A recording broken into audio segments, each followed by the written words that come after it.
Terima kasih Anda masih bersama kami. Bagi Anda yang baru saja bergabung, kami hadirkan kembali 3 berita utama hari ini. Banjir bandang menerjang 2 kelurahan di kota Semarang. Sejumlah mobil terseret ke aliran Sungai Beringin. Gubuk tua milik penderita stunting di kota Salatiga rampung dibangun. Saniem kini bisa berteduh di rumah yang kokoh. Kami mengajak Anda ke lereng Gunung Ungaran, Kabupaten Semarang. Rasakan berfoto di Taman Bunga dengan sensasi serasa di luar negeri.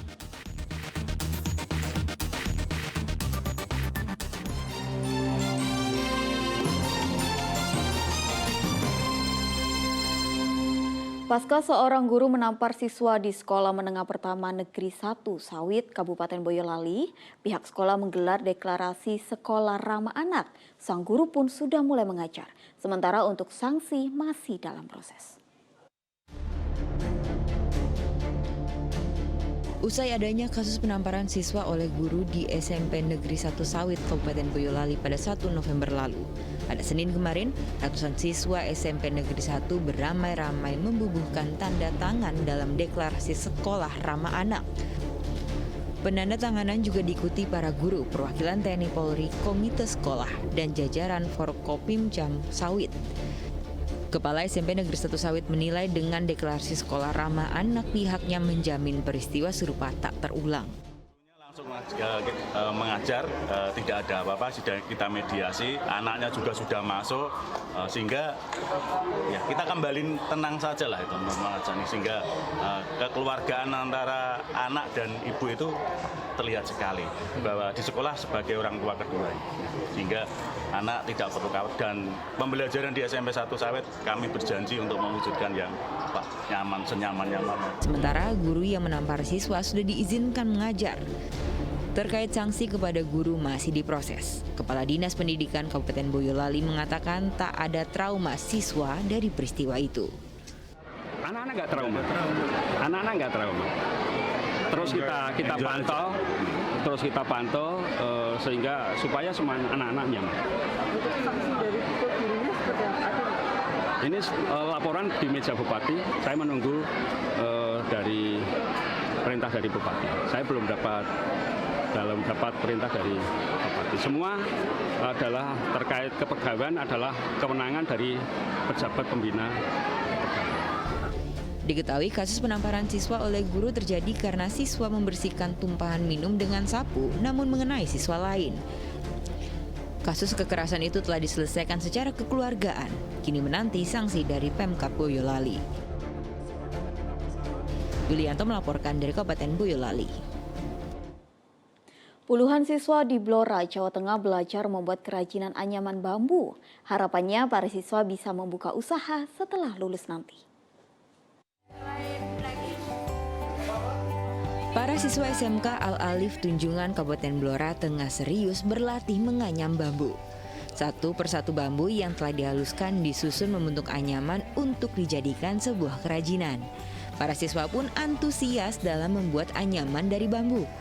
Pelatihan yang menghadirkan perajin bambu ini bertujuan agar siswa bisa dibekali keterampilan yang bisa dikembangkan kelak, tak hanya sebatas teori.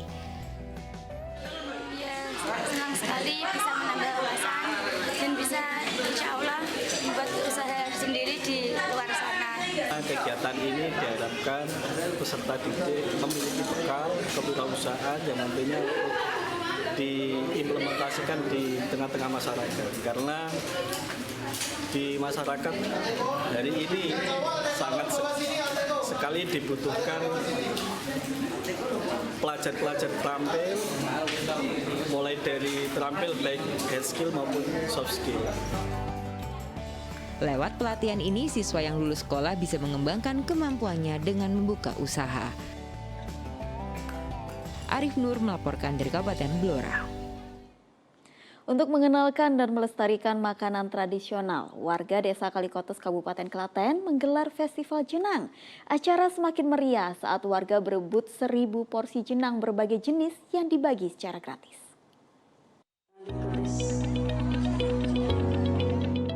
Siapa yang tak tahu Jenang? Di Desa Kalikotes, Kabupaten Klaten, ada festival yang menghadirkan berbagai jenis jenang. Di sini pengunjung bisa mencicipi 10 jenis jenang, mulai dari jenang gendul, mutiara, dodol, pati, dan lainnya. Bahkan panitia menyiapkan 1000 porsi jenang untuk warga setempat. Hanya dalam waktu singkat, 1000 porsi jenang langsung ludes diserbu warga. Anak-anak, orang tua hingga lanjut usia ikut menyerbu aneka jenang ini. Rasa manis dan empuk membuat jenang sangat nikmat dimakan. Apalagi bagi warga, jenang menjadi makanan yang penuh nostalgia karena mengingat camilan di masa kecil mereka. Gendul rasanya enak banget, lembut, manis. Sebelumnya sering makan ini atau gimana? Dulu udah pernah nyoba tapi jenang yang dicampur-campur ada mutiaranya dan segala macam. Kalau ini kan dipisah-pisah per jenisnya. Iya. Ini baru sekali atau? Iya, baru sekali nyobain. Rasa apa yang paling khas? Manis, terus lembut kayak teksturnya kayak bubur sumsum. Tapi kayak ada campuran gula merahnya gitu. Jadi bisa nostalgia masa kecil ya makan Iya, jenang? betul. Festival jenang sengaja digelar agar masyarakat lebih mengenal berbagai jenis makanan tradisional ini. Jenang juga kaya karbohidrat dan mudah dicerna oleh tubuh. Selain itu juga untuk menumbuhkan UMKM di daerah setempat karena di Desa Kalikotes ada 16 rumah produksi jenang. Baik itu anak kecil bahkan sampai nenek-nenek, kakek-kakek masih mengkonsumsi jenang. Jadi di masyarakat itu jenang itu sudah tidak asing lagi sehingga membudaya, sehingga jenang itu diperlukan setiap hari dan setiap orang dari kecil sampai tua. Ya, kenapa harus dilestarikan, Pak? Karena jenang itu satu murah, dua terjangkau oleh masyarakat, kemudian juga menyehatkan badan. Kita mengangkat jenang. Selain menyajikan jenang, beragam produksi UMKM juga disajikan dalam festival ini. Krisna Agung melaporkan dari Kabupaten Klaten. Ingin berfoto dengan sensasi serasa di luar negeri? Taman Bunga Selosia bisa jadi pilihan yang tepat. Terletak di lereng Gunung Ungaran, Kabupaten Semarang, ada berbagai bunga dan bangunan menarik yang pas untuk bersuah foto.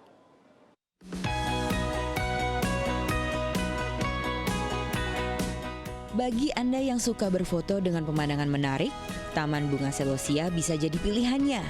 Lihat saja, baru sampai di pintu depan kita sudah disambut dengan bangunan ala Eropa. Terletak di lereng Gunung Ungaran, Desa Candi, Kecamatan Bandungan, Kabupaten Semarang, Taman bunga ini memberikan sensasi seakan sedang berlibur ke luar negeri. Banyaknya bunga seperti mawar, lili, lavender, krisan ini tentu memanjakan mata, apalagi yang senang dengan tumbuhan. Nah, bagi Anda yang suka bangunan atau ikon negara-negara, tempat ini menyajikan banyak pilihan. Lihat saja, ada Little Italy, Little Eropa, Little Jepang, Little Korea, Dermaga Putih, Taman Bunga, Marine Park, Lorong Wisteria, Lorong Tanpa Batas, Flower Tower, Piramid, dan Tebing Kleosia. Karena pertama lihat di Instagram, terus lihat juga pas udah datang, bunga-bunganya juga cantik-cantik, warna-warni, indah, sama tempat-tempatnya bagus, rekomen untuk pendatang-pendatang lain. Bunganya ya bagus, sama bangunannya juga bagus. Awal mulanya tahu dari mana? Dari Instagram. Sini tadi foto-foto ini, Pak. Ya, foto-foto sama teman-teman. Iya, yang menarik lokasinya asri, terus bunga-bunganya juga enak dipandang. Terus apa ya? Dengan suasana yang pegunungan itu yang sejuk itu. Yang bawa anak-anak jangan khawatir karena di sini juga terdapat area permainan anak-anak seperti ontang-anting, istana balon, trampolin, sepatu roda, otopet, cangkir putar, dan kolam renang. Taman bunga ini memang dibangun untuk mereka yang suka berfoto dengan berbagai latar belakang menarik dan indah. Kita nggak perlu nunggu tahun berapa untuk ada penambahan spot foto. Kita dari mungkin 3 bulan, 6 bulan pasti sudah ada penambahan spot foto. Terutama kalau yang namanya bunga ya, kita nggak harus menunggu berapa bulan ganti, karena memang bunga yang sudah nggak layak ditampilkan kita langsung ganti, nggak harus menunggu berapa lamanya. Berarti tetap konsep utama bunga, Bu? Bunga, kita di taman bunga sama spot fotonya yang pasti. Harga tiket masuk ke Taman Bunga ini cukup terjangkau. Untuk hari biasa hanya Rp20.000 per orang, sementara saat akhir pekan menjadi Rp25.000 per orang. Namun tiket ini belum termaksud area wahana permainan. Jam operasionalnya buka setiap hari pada pukul 8 pagi hingga 5 sore. Yulianto melaporkan dari Kabupaten Semarang.